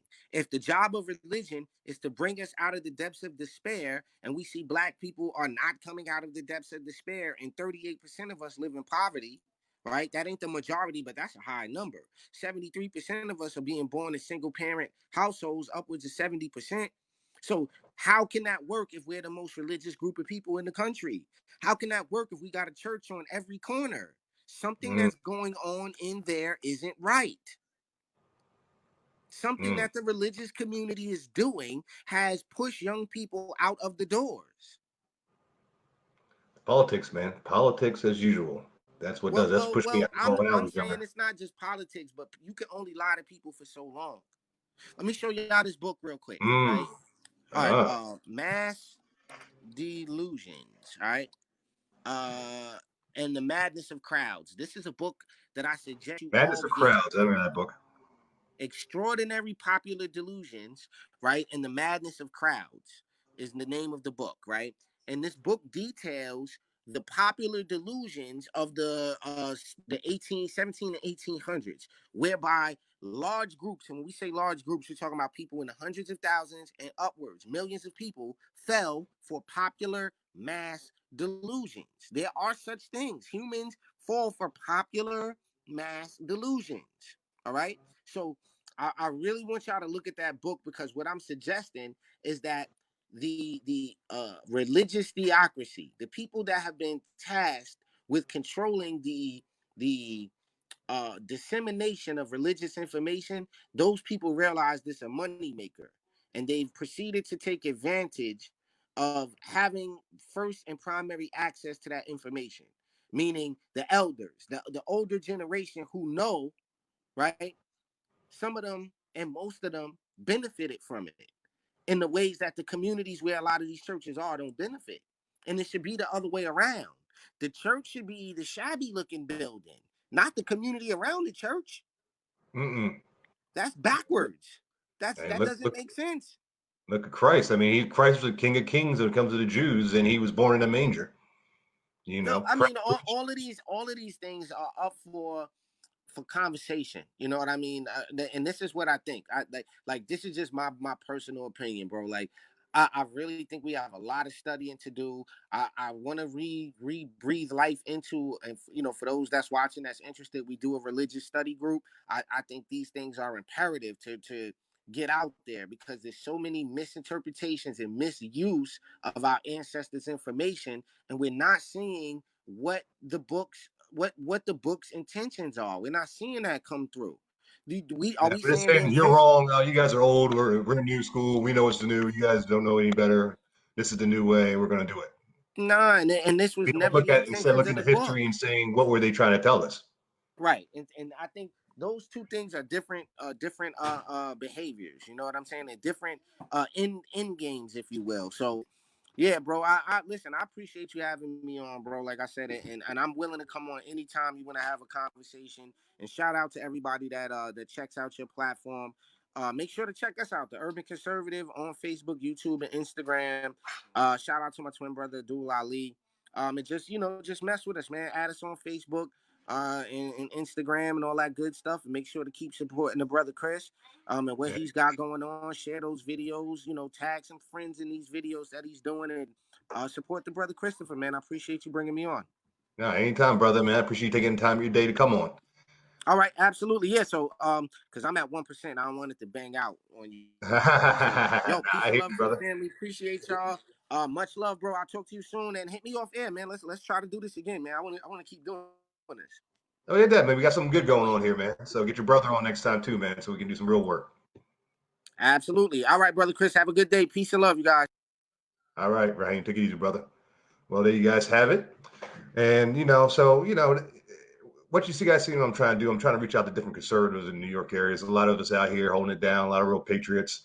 So now I got a platform where I can, get them on and do interviews on Zoom or not Zoom, but this is this a StreamYard. But either way, I can do it here or I can just go do walk and talks with them. There's just different formats, different formulas. But the goal is to have the group, the CRA. If you guys don't know what that is, that's a Conservative Republican Alliance. It's a group here, a conservative group here in New York, and it's growing very fast. And a lot of people are meeting fellow conservative because of the group, and that is alone enough for me to feel happy about creating a group in that kind of format because it's helped out so many people and benefited them in that way. But I just always let people know about it because if you're in an area and you're looking for that conservative movement, come holla at us. But thank you for tuning in. Thank you for taking time out for this podcast. I appreciate it. And God bless everybody out there listening. And God bless the United States of America. Peace out.